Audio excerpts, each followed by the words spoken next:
भारत माता की, भारत माता की। लहुरी काशी के पावन धरती पर आप सब गाजीपुर के लोगन के हमार प्रणाम बा। मैं माता कामाख्या और महाहर धाम को प्रणाम करता हूं। बनारस वालों के लिए तो गाजीपुर आना ऐसा ही है जैसे बगल के मोहल्ले में आ गए। बनारस वाले अगर गाजीपुर आए जालन और केहू फोन करे तो कहलन, अरे यहीं गरे में है बतवा। इसलिए मैं भी गाजीपुर प्रचार करने नहीं आया हूं, अपनी माताओं बहनों का और आप सबका आशीर्वाद लेने आया हूं। और ये जनसमूह, ये जोश पूरे यूपी के साथ, और गाजीपुर जरा ताकत से कह रहा है, फिर एक बार साथियों, हमारे गाजीपुर का सामर्थ्य क्या है, ये इतिहासकारों से ज्यादा देश की सीमाओं को पता है। ये पराक्रम और शौर्य की गाथाएं बताती है। डॉक्टर शिवपूजन राय, भागवत मिश्रा और मैगर सिंह जैसे सेनानी,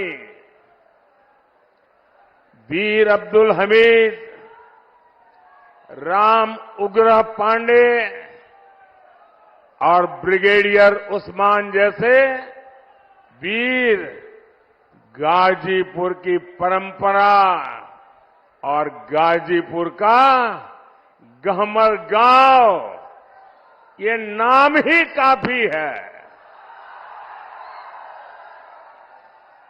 हर घर से जहां जांबाज निकलते हो, ये गौरव गाजीपुर के अलावा और किसे मिला होगा क्या? पूरा देश इस मिट्टी का ऋणी है। भाइयों और बहनों, मुझे आपके बीच कई बार आने का अवसर मिला है, चाहे संगठन का काम करता था, या चाहे गुजरात का मुख्यमंत्री था, या लोकसभा में चुनाव का समय हो, विकास के काम हो। मैं जब भी गाजीपुर आता हूं तो मुझे एक पुराना प्रसंग बार बार याद आता है। ये प्रसंग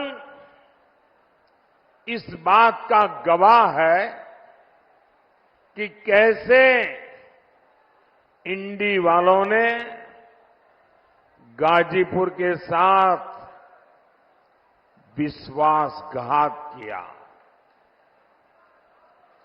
आजादी के बाद कांग्रेस ने कसम खा ली थी कि इस क्षेत्र का विकास नहीं करेगी। यहां के लोग गरीबी में घुट घुट कर जीने को मजबूर रहे। पुराने लोगों को पता होगा, यहां की तकलीफ को सबसे पहले हमारे गहमरी बाबू ने उठाया था।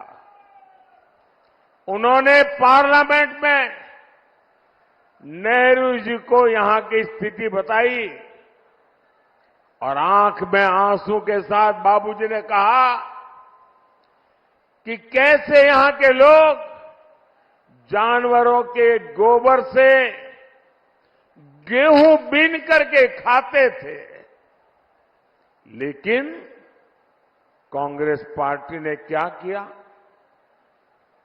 उसमें भी राजनैतिक मौके तलाश लिए, सियासी ड्रामे हुए, लोगों की आंख में धूल झोंकने के लिए पटेल आयोग बना, रिपोर्ट आई, फिर फाइल धूल फांकने के लिए छोड़ दी गई। साथियों, आज मुझे कितना संतोष होता है कि हमारी सरकार हर गरीब को मुफ्त राशन दे रही है। कोरोना के इतने बड़े संकट में भी सरकार ने गरीब को भूखे नहीं सोने दिया, गरीब के घर का चूल्हा बुझने नहीं दिया। मुफ्त राशन की योजना पर आज मोदी लाखों करोड़ रुपए खर्च कर रहा है। किसके लिए? ताकि आज फिर किसी गरीब को वो परेशानी ना उठानी पड़े जो उसने कांग्रेस सपा के राज में उठाई है। साथियों, इंडी गठबंधन वालों को कभी भी आपकी परवाह नहीं होगी। आप याद करिए, कांग्रेस कैसे सरकारें चलाती थी। ताड़ी घाट पुल का शिलान्यास हमारी बाबू ने करवाया था। उसके बाद 6 दशक तक ये काम लटका रहा। इंडी पार्टियों की कितनी सरकारें आई, सरकारें आई और चली गई, लेकिन पुल नहीं बना। पुल तब बना जब आपने मोदी को आपकी सेवा का अवसर दिया।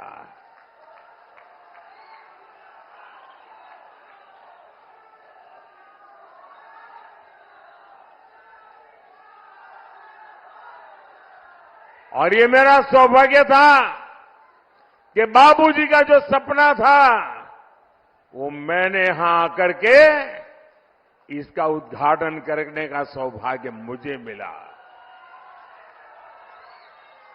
साथियों, काम लटकाने और हक मारने में तो कांग्रेस को महारत हासिल है। इन्होंने हमारे सेना के वीर जवानों को 1 रैंक 1 पेंशन तक नहीं मिलने दी थी। 1 रैंक 1 पेंशन तब लागू हुई जब मोदी आया और कांग्रेस ने हमारे सेना के जवानों के साथ उनकी तपस्या का कैसे मखौल उड़ाया था, उनकी आंखों में कैसे धूल झोंकी थी, उनको मूर्ख बनाने का भरपूर प्रयास किया था। जब 2013 में भारतीय जनता पार्टी ने मुझे प्रधानमंत्री पद के उम्मीदवार के रूप में घोषित किया, उसके बाद मेरी पहली रैली हरियाणा के रेवाड़ी में एक्स सर्विसमैन की हुई और वहां मैंने कहा था कि मैं 1 रैंक 1 पेंशन लागू करूंगा। कांग्रेस वाले घबरा गए, ये मोदी ने घोषणा कर दी, अब करे क्या? तो उन्होंने आनन फानन में हरेक की आंख में धूल झांक करके बजट में 500 करोड़ रुपया डाल दिया और लिख लिया ओआरओपी करेंगे। और फिर देश भर में एक्स सर्विसमैन के सम्मेलन किए। साहजादे वहां जाकर के नाच रहे थे कि ओआरओपी ओआरओपी ओआरओपी। जब आपने मुझे प्रधानमंत्री के रूप में सेवा करने का अवसर दिया और मैंने पहले ही काम खोला, मैंने कहा लाओ भाई क्या हुआ? मैं चौंक गया। 21वीं सदी में आज कम्युनिकेशन का इतना बड़ा जमाना, पढ़े लिखे नौजवान